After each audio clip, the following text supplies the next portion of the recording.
Muito bem, estamos de volta. Vamos para a nossa última parte da aula de hoje, né?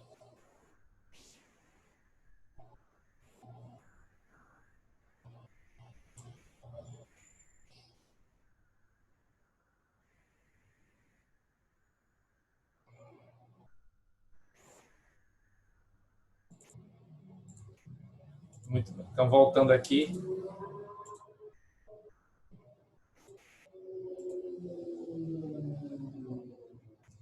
Então, estamos no princípio da solidariedade, como eu estava falando antes do intervalo. Esse princípio representaria esse dever ético, esse dever moral de ajuda mútua, né, entre as pessoas, porque é isso que queremos, né, que exista numa sociedade pacífica, harmônica, que se preze, né, como uma sociedade civilizada. E aí, vale sempre mencionar esse autor, né, que volta e meia é sempre lembrado, né, pelo seu mundo líquido, né, o Zygmunt Bauman, que tem esse livro, né, A Ética é Possível no Mundo de Consumidores. E aí, logo no começo desse livro, né, na primeira parte, que oportunidades tem a ética no mundo globalizado dos consumidores. Tem dois trechos muito interessantes aqui nas páginas 56 e 57 que ele menciona, né, faz um retrato aqui de como é a sociedade do final do século XX e que, consequentemente, é a nossa sociedade atual, né? Primeiro, ele fala um pouco sobre a substituição da coerção pela estimulação na sociedade de consumo. Então, deixamos de ser uma sociedade que vai obrigando as pessoas a ter algo, né? E ela vai pelo caminho da sedução, vai pelo caminho da estimulação. E aí ele diz o seguinte: no cenário desregulamentado e privatizado, centrado em preocupações e buscas consumistas, a responsabilidade sumária pelas escolhas, pela ação que segue a escolha e pelas consequências dessas ações é lançada em cheio nos ombros dos atores individuais. Como Pierre Bourdieu já assinalou 2 décadas atrás, a coerção vem sendo substituída pela estimulação, ou seja, pela forte imposição de padrões de comportamento promovidos por sedução, pelo policiamento de conduta operado pelas relações públicas e pela publicidade, e pela regulação, quase não sai, normativa em si, com a criação de novas necessidades e novos desejos. Aparentemente, o advento do consumismo despiu o argumento robesiano de muito de sua credibilidade, uma vez que as consequências catastróficas que ele previu para qualquer recuo ou emancipação da regulação normativa socialmente administrada acabaram não se materializando. E aí, mais à frente, o Bauman se refere à substituição do princípio da realidade pelo princípio do prazer. Agora, é o princípio da realidade que é forçado a ficar na defensiva. Ele é compelido diariamente a recuar, a se autolimitar e a se comprometer diante dos renovados assaltos do princípio do prazer.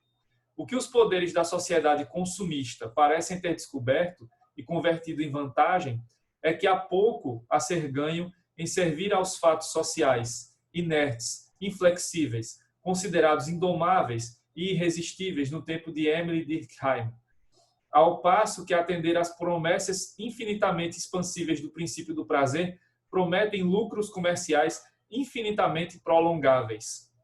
As já gritantes e ainda crescentes suavidade, flexibilidade e baixa expectativa de vida dos fatos sociais líquidos, modernos, contribuem para emancipar a busca do prazer de suas antigas limitações e abri-la completamente à exploração lucrativa por parte dos mercados.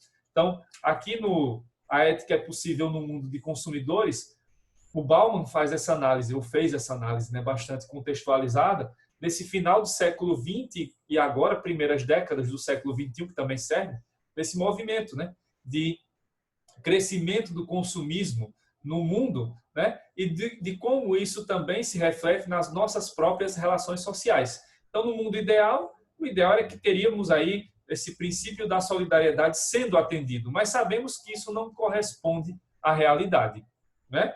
Então, é mais um dever ético e muito mais uma ideia a ser garantida, quem sabe, no futuro próximo, né? Porque a gente sabe que no momento está longe de acontecer. Então, ficam as palavras do Bauman, ficam essas questões, essas reflexões para o princípio da solidariedade, tendo a consciência de que esse princípio hoje não é cumprido da maneira correta, não está longe, né, de ser cumprido da maneira ideal, e que, quem sabe, no futuro próximo, possamos melhorar como sociedade para que realmente possamos exercer esse princípio, para que realmente possamos cumprir esse dever ético de assistência entre as pessoas, não só no direito do consumidor, não só na sociedade de consumo, mas também, né, na sociedade como um todo. E superando esses obstáculos, né, de superação da realidade, até pela ideia de prazer, né, pelo prazer hedonista, e pela própria questão dessa sedução que acaba trazendo o surgimento de falsas necessidades para nós, né? Porque realmente é necessário, né, sair às compras todos os dias, é necessário mesmo fazer compra de novas roupas, de novos calçados, de um novo carro a cada mês, ou a cada 6 meses, ou a cada ano? Será que isso realmente é necessário? Não estou dizendo que seja ou que não seja, mas são pontos para que a gente possa refletir na nossa própria vida, né? Isso até vai garantir o que eu falei no começo da aula, a questão do consumo sustentável, né? Então, nossa vida realmente tem sido sustentável, né? Estamos contribuindo de que maneira para garantir aí o equilíbrio do planeta? Isso é uma questão que também entra aqui no princípio da solidariedade. Aterrissando um pouco mais para o mundo real, né? Porque o princípio da solidariedade acaba sendo algo mais abstrato, né, nos dias de hoje. Temos aí o 5º princípio constitucional, que é o princípio da soberania nacional. É uma das garantias que estão lá já no artigo 1º, inciso 1º da Constituição. Uma das primeiras coisas que temos lá é a garantia da soberania nacional. E isso se expressa, né, no caso aqui do nosso direito do consumidor, pela prevalência de aplicação do CDC perante outras normas correlatas advindas do direito internacional. Isso quer dizer o seguinte: pode haver conflitos, né, e existem realmente em alguns casos, conflitos entre o direito do consumidor e normas internacionais, né, que tratam dos mais variados temas, de direitos humanos, direitos econômicos, etc. Pelo princípio da soberania nacional, o que deve prevalecer em caso de conflito, né, entre essas normas é o Código de Defesa do Consumidor, ou deve ser, né, o Código de Defesa do Consumidor. Mas existem algumas exceções, né? Como eu já falei para vocês, acho que na aula passada, existe um princípio fundamental aqui, né, um princípio geral de direito, que é o princípio da aplicação da norma mais benéfica para o consumidor. Então, se houver um conflito entre o Código do Consumidor e um tratado internacional que trata de direito do consumidor, e o tratado tem as normas mais benéficas do que o CDC, você pode aplicar o tratado, certo? Para aquele caso, porque você pode usar esse princípio aqui como exceção à regra da soberania nacional, desde que a norma internacional seja mais benéfica para o consumidor. Essa sempre tinha sido, até alguns anos atrás, a única exceção. Só que tem outra, e essa outra é diferente, porque ela é o contrário, né? É a exceção da exceção. Nesse caso aí, né, o Supremo Tribunal Federal, na decisão do recurso extraordinário 636331, alguns anos atrás, decidiu pela aplicação das convenções de Varsóvia ou de Montreal. Varsóvia é uma cidade da Polônia, Montreal é uma cidade do Canadá, que tratam de maneira diferente a responsabilidade das empresas pelo extravio de bagagens. Isso são convenções, né, que tratam do transporte aéreo, ou seja, da aviação civil, né, das viagens de avião internacionais. E lá, nessas convenções, existem regras diferentes das regras que estão no Código de Defesa do Consumidor. E aí, até essa decisão do recurso extraordinário do Supremo, prevalecia, nesse caso, claro, o Código de Defesa do Consumidor, por ser mais benéfico ao consumidor. Porque essas convenções, elas são mais prejudiciais, porque elas estabelecem, inclusive, como vamos ver mais à frente, o tabelamento de indenização. Isso é altamente prejudicial para quem está levando cargas de alto valor, né? Para quem está levando bagagens de valor, né, mais alto do ponto de vista financeiro. Então, essas convenções acabaram sendo colocadas aqui no Brasil para ser aplicadas, afastando o Código de Defesa do Consumidor, numa decisão que claramente beneficiou as empresas aéreas, né? Então, o lobby de empresas aéreas, de bancos, vocês vão ver isso aqui agora, estão vendo esse caso, vão ver outros mais para frente. A força, né, financeira dessas empresas grandes, elas acabam impactando também na aplicação do direito do consumidor. E esse foi um caso, né? O Supremo acabou aderindo ali à ideia, né, das empresas aéreas, e essa decisão beneficiou as empresas aéreas e não beneficiou o consumidor. E aí, então temos aí a exceção da exceção, porque nesse caso específico das convenções, não vai se aplicar o direito mais benéfico, mas é o direito mais prejudicial, né? Porque o Supremo decidiu levar em consideração muito mais o interesse das empresas aéreas do que do próprio consumidor, indo contra o próprio princípio básico que existe aqui de defesa do consumidor, que está, né, que é a base aí colocada pela Constituição para a criação do CDC. Então, o Supremo acaba, né, desobedecendo a Constituição sob esse ponto de vista, certo? Então, a soberania nacional deve ser obedecida, mas tem que se levar em consideração essas exceções. E essa teoria, essa ideia do Supremo, né, ela acabou trazendo uma exceção da exceção para o caso específico do extravio de bagagens. Quem quer falar? É o Henrique? É você? O Henrique, Diga lá. professor, me tira uma dúvida. Nessa questão aí que fica bastante clara e explícita, a questão da norma mais benéfica ser utilizada, tem um princípio tão importante como o da soberania nacional. E o próprio STF decide contrário a tudo isso. Teria uma instância internacional a que recorrer? Só a dúvida mesmo, questão jurídica. Você pode até recorrer a alguma instituição internacional, né, a depender do contrato aí feito, né? Mas como, do ponto de vista processual, os brasileiros têm que ter os seus processos tramitando no Brasil, acaba que vai gerar essa mesma consequência. Aqui, a única solução é realmente esperar por um dia uma mudança de posicionamento do Supremo ou que o Congresso, né, aprove uma lei estabelecendo regras mais claras sobre essa questão de indenizações, né, no direito do consumidor sobre extravio de bagagens em viagens internacionais. E aí que essa lei possa, né, na interpretação do Supremo, suplantar essas convenções. Mas é difícil disso acontecer. Por quê?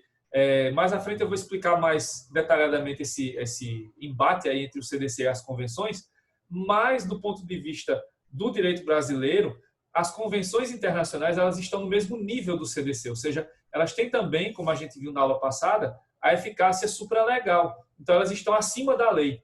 Então, para que houvesse aí uma mudança, né, de posicionamento do Supremo, teria que vir uma mudança na própria Constituição, porque as convenções estão abaixo da Constituição, né, mas estão no mesmo nível do Código do Consumidor. E foi aí esse um dos argumentos usados também na justificativa do Supremo para colocar as convenções como aplicáveis, porque nesse caso específico o Código do Consumidor não estaria acima, estaria no mesmo nível das convenções, e aí, na visão do Supremo, as convenções teriam um tratamento, né, dariam um tratamento mais abrangente por serem normas internacionais. Mas aí realmente ficamos, como consumidores brasileiros, de mãos atadas, porque a nível internacional a norma, né, internacional não tem aplicabilidade obrigatória no Brasil. Então teria que haver um reconhecimento, né, do STJ dessa aplicação. E aí esbarra na mesma questão. Se o Supremo já deu uma decisão dessa, inclusive com repercussão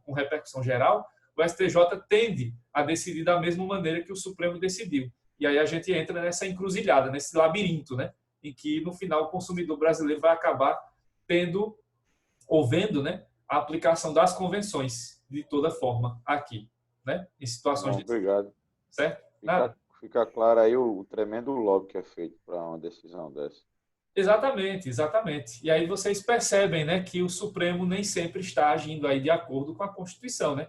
E o Supremo deveria ser o guardião da Constituição, mas em muitos casos o Supremo está lá apunhalando a Constituição pelas costas, né? Não foi uma decisão correta do ponto de vista constitucional, né, mas foi dada a decisão e agora tem que se seguir, mesmo sabendo que ela está errada, né? Que ela está descumprindo princípios constitucionais e a própria ideia básica aqui, né, do direito do consumidor e do Código de Defesa do Consumidor, certo?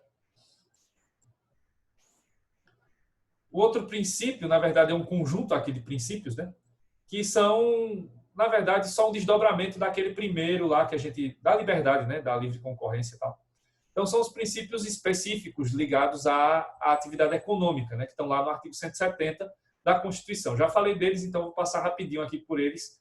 A questão da livre concorrência, como eu já falei, né, do ponto de vista do fornecedor, do empresário, ele tem que ter esse direito garantido, né, de poder escolher seu ramo de negócio livremente, desde que, claro, não seja contrário à lei, desde que não seja proibido pela lei, ele pode aí, né, seguir qualquer área de negócio livremente.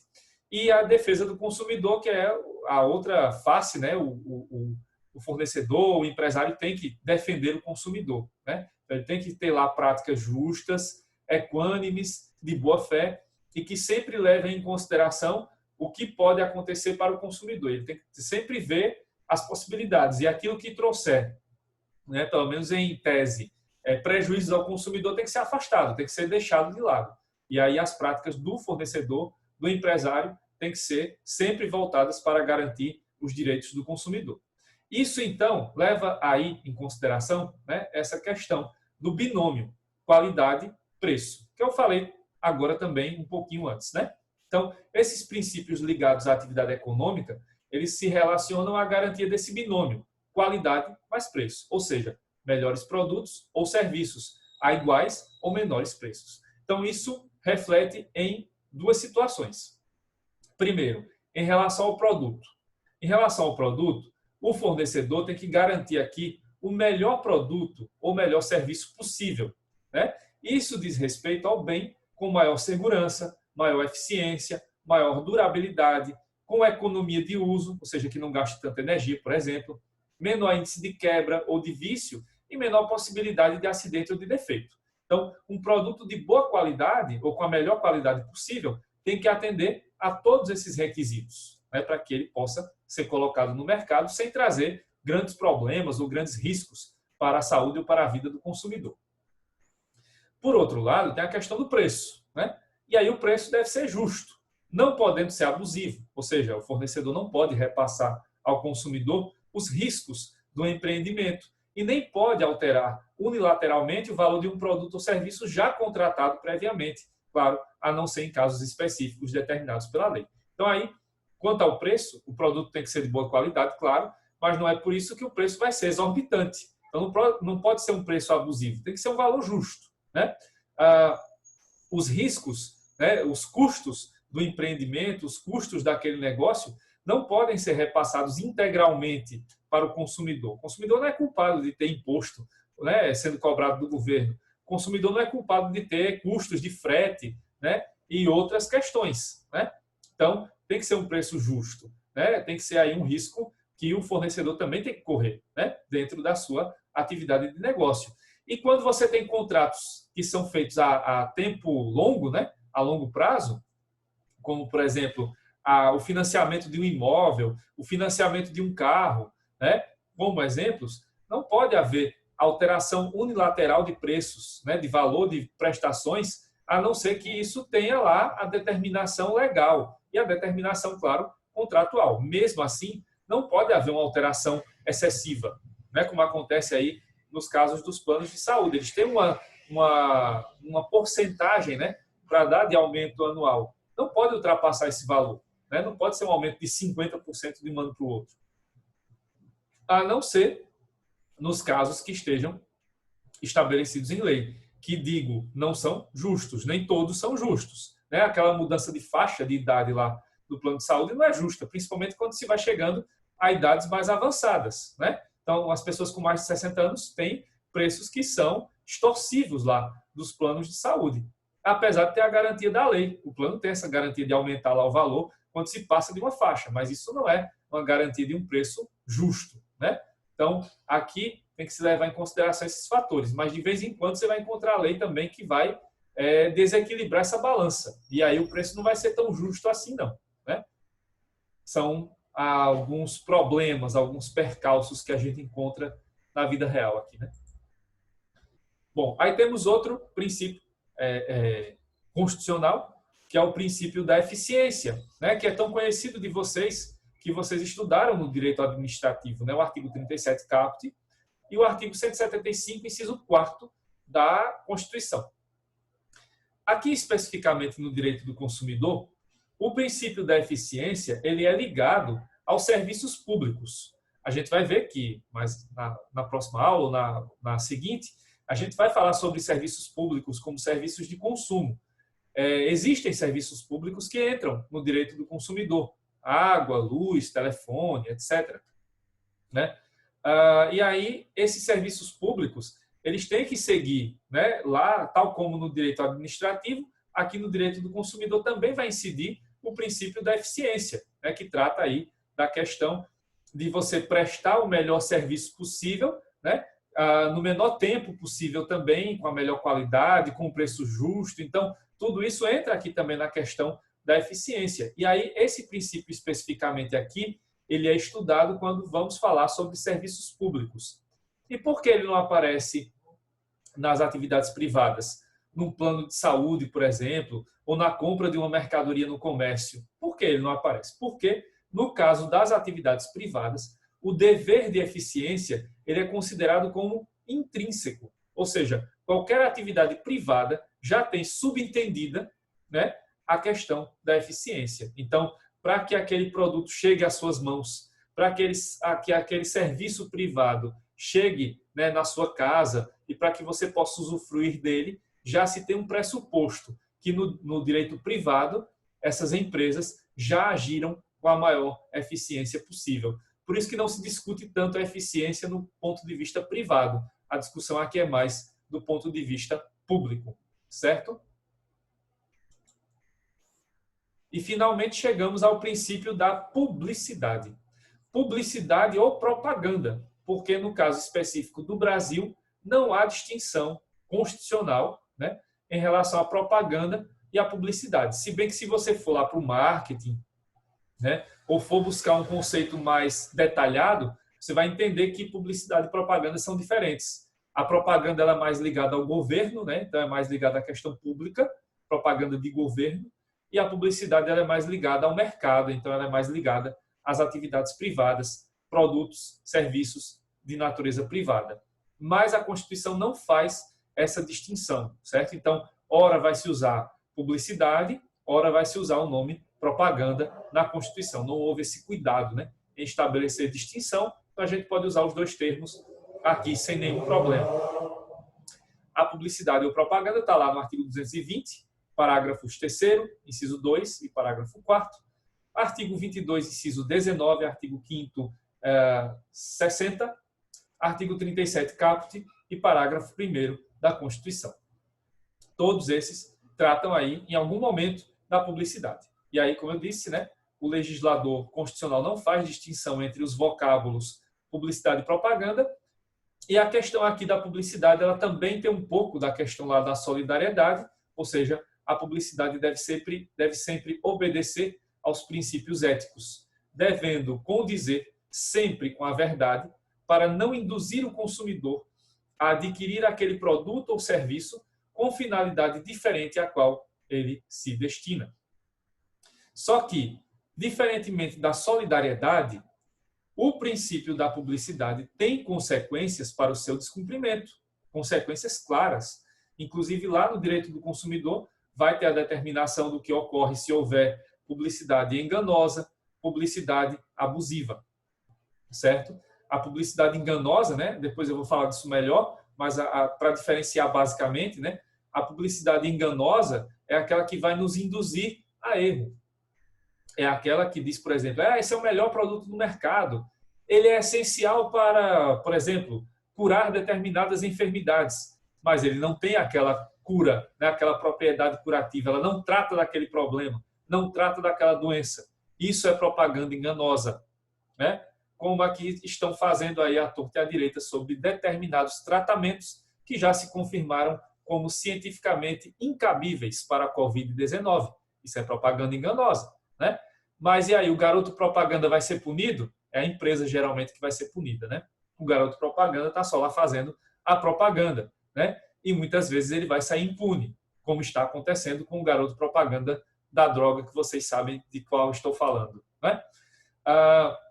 E tem a publicidade abusiva, que ela já a que ofende as pessoas, que afeta, por exemplo, os direitos da personalidade. Então, já é aquela propaganda que tem o quê? Preconceituoso. Então, é uma propaganda que pode afetar, por exemplo, né, que pode ser uma propaganda racista, pode ser uma propaganda homofóbica, pode ser uma propaganda misógina, ou seja, propagandas que afetem ali os direitos dos negros, das pessoas LGBT ou das mulheres, né?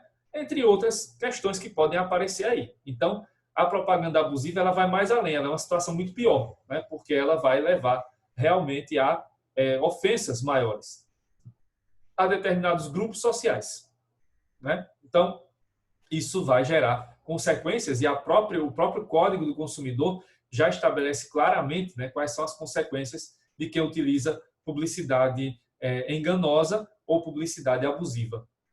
Lá mais para o final, né, do nosso semestre, eu vou falar disso melhor quando a gente falar de publicidade e propaganda. Mas já fica claro desde o início que esse princípio tem que ser obedecido e se não for, né, é um dever ético, claro, mas também é um dever legal e a sua desobediência pode levar a consequências do ponto de vista civil, né, o consumerista aqui, né, os juizados cíveis e até mesmo criminal, porque pode ser crime também, a depender do tipo de publicidade aqui que induza o consumidor a erro ou que induza ou que leve, né, a sua ofensa de seus próprios direitos básicos, certo?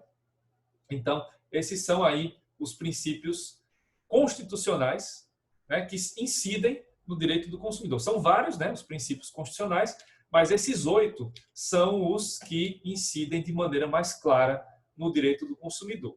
Certo, gente? Pergunto, para passar aí para a segunda parte. Ficou claro até aqui? Ficou alguma dúvida sobre esses princípios? Se tiverem dúvidas, perguntem.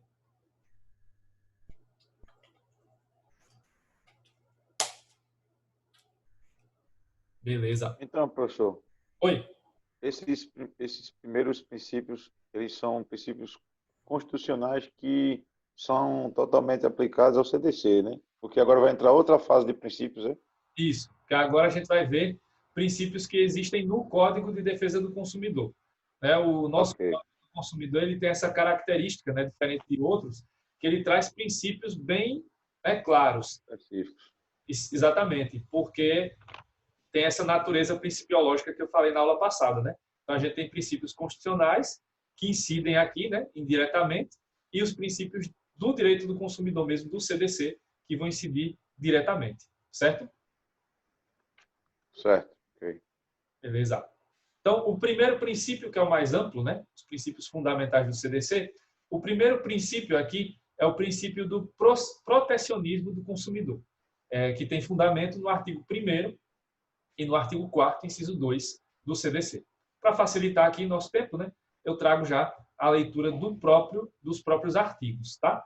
Então, o CDC, no seu artigo 1º, estabelece o seguinte: o presente Código estabelece normas de proteção e defesa do consumidor, de ordem pública e interesse social, nos termos dos artigos 5º, inciso 32, 170, inciso 5º da Constituição Federal e 48 de suas disposições transitórias. Então, veja que claramente, logo na primeira partezinha aí do caput, né, o Código estabelece normas de proteção e defesa do consumidor. Essa expressão aí é que define o princípio do protecionismo do consumidor. O Código do Consumidor foi feito inteiro, né, no seu total, na sua totalidade, para defender e proteger o consumidor. Então, esse é um ponto aí que está bem claro no artigo 1º, caput, nessa leitura que fizemos agora. Já o artigo 4º, né, deixa eu só ler uma vezinha o caput, depois eu vou ficar só lendo os incisos. O artigo 4º trata da Política Nacional das Relações de Consumo. A Política Nacional das Relações de Consumo tem por objetivo o atendimento das necessidades dos consumidores, o respeito à sua dignidade, saúde e segurança, a proteção de seus interesses econômicos, a melhoria da sua qualidade de vida, bem como a transparência e a harmonia das relações de consumo. Atendidos os seguintes princípios, aí vem, inciso 2, a ação governamental no sentido de proteger efetivamente o consumidor. Então, aí a proteção está mais específica, né? E aí, essa proteção deve vir de que maneira? Primeiro, por iniciativa direta do governo. né? Tal como eu já mostrei lá no princípio da liberdade. 2. Por incentivos à criação e desenvolvimento de associações representativas. Temos várias hoje no Brasil, como a Proteste, o IDEC, né? Instituto de Defesa do Consumidor. A nível governamental, os PROCONs, né? A nível estadual. Pela presença do Estado no mercado de consumo, claro, ali dentro dos limites da economia capitalista, pela garantia dos produtos e serviços com padrões adequados de qualidade, segurança, durabilidade e desempenho, como vimos agora na questão lá do binômio, né, qualidade e preço, entra essa garantia dos produtos com esse nível de qualidade. Tudo isso faz parte do princípio de proteção do consumidor, né? Então, o Código do Consumidor vai tratar justamente dessas normas de ordem pública e de interesse social, que tem como destino, né, que tem como finalidade, proteger o consumidor, além de ser, claro, um dos fundamentos da ordem econômica brasileira, tal como prevê o artigo 170, inciso 5º da Constituição, que já vimos aqui. Então, o princípio do protecionismo do consumidor vai se manifestar dessa forma, certo? Então, o objetivo principal do Código do Consumidor é a proteção do consumidor, e esse é o princípio que rege, né, todo o direito do consumidor e que está aí claramente estabelecido, como vimos no artigo 1º e no artigo 4º, inciso 2 do CDC, certo? Aí partimos para o segundo princípio. E aqui vamos ver no princípio 2 e no 3 a grande diferença fundamental entre vulnerabilidade e hipossuficiência, né? No senso comum, as duas palavras são vistas como iguais, mas elas são parecidas, mas não iguais. Então, eu vou mostrar, né, a diferença entre o que é vulnerabilidade e o que é hipossuficiência. Começando pela vulnerabilidade do consumidor. O princípio da vulnerabilidade está previsto expressamente no artigo 4º, inciso 1º do CDC, que prevê o reconhecimento da vulnerabilidade do consumidor no mercado de consumo. Então, está aí em todas, né, com todas as letras, vulnerabilidade. E o que é a vulnerabilidade? Vamos ver? Bom, a vulnerabilidade tem a definição, né, da autora que vocês conheceram já semana passada, Cláudia Lima Marx. Então, segundo a Cláudia Lima Marx, né, a vulnerabilidade é o estado inerente de risco ou sinal de confrontação excessiva de interesses, identificado no mercado, que enfraquece o sujeito de direitos, desequilibrando a relação jurídica em virtude de não se possuir conhecimento técnico ou científico acerca do produto ou serviço contratado. Então, essa é a definição de vulnerabilidade.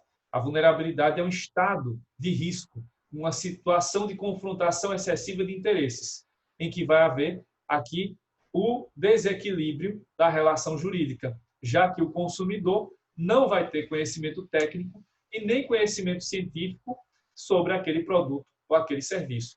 Conhecimento esse que o fornecedor tem. E isso, por si só, já desequilibra a relação jurídica de consumo. Resta saber qual é a natureza jurídica desse princípio. Esse princípio é uma presunção de natureza absoluta, raríssima no direito, né? Lembra que eu falei disso lá no segundo período para vocês em direito constitucional, no princípio da constitucionalidade, né, das leis. Aqui, então, aparece um caso raro de princípio ou de presunção absoluta, iure et de iure. Então, a vulnerabilidade é absoluta. Ou seja, para que sejamos consumidores, nós somos sempre, sem exceções, vulneráveis. Então, aqui, o que acontece? Pode existir vulnerabilidade e pode não existir, claro, né? Mas, se não existir vulnerabilidade, não existe relação de consumo.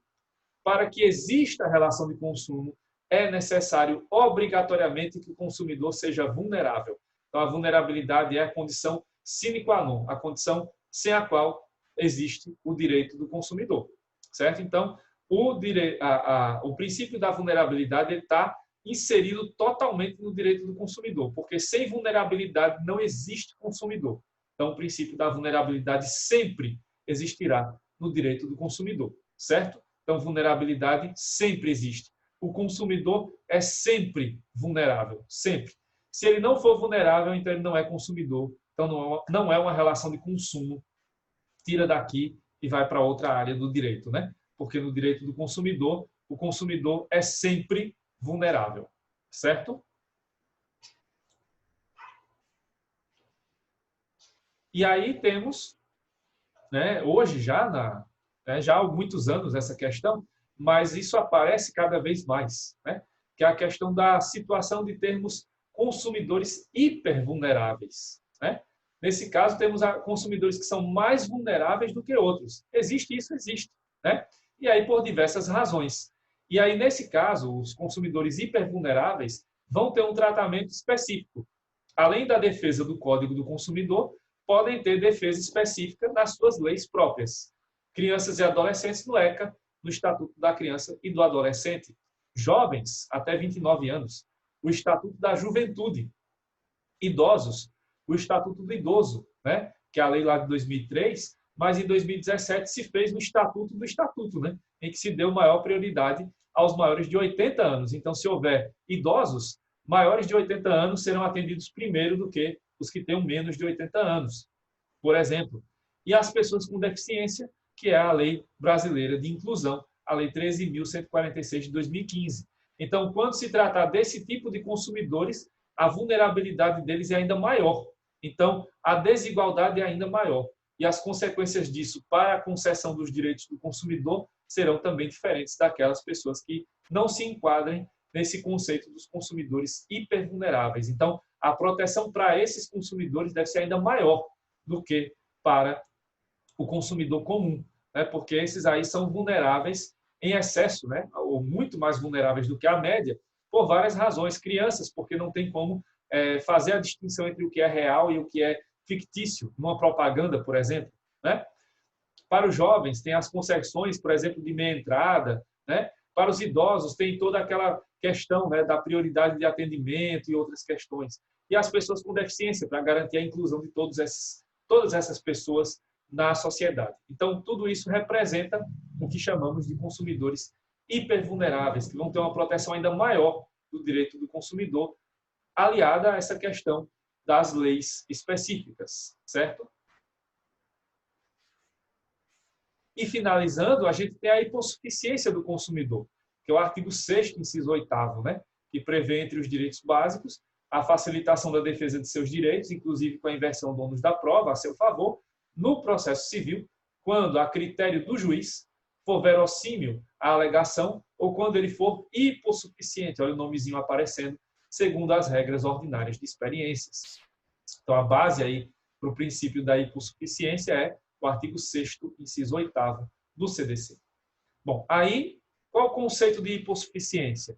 É um conceito fático, fundado na disparidade ou discrepância observada em caso concreto. Desta forma, nem todo consumidor será hipossuficiente, apesar de que todo consumidor será vulnerável. Por quê?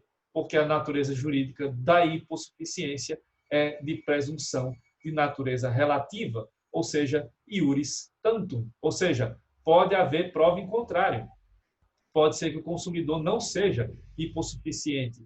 Disso, a gente conclui uma coisa, né? uma afirmação categórica. O consumidor é sempre vulnerável, mas nem sempre será hipossuficiente, certo? Porque a vulnerabilidade é inerente à figura do consumidor, mas a hipossuficiência não. A hipossuficiência vai ter que ser analisada segundo o caso concreto.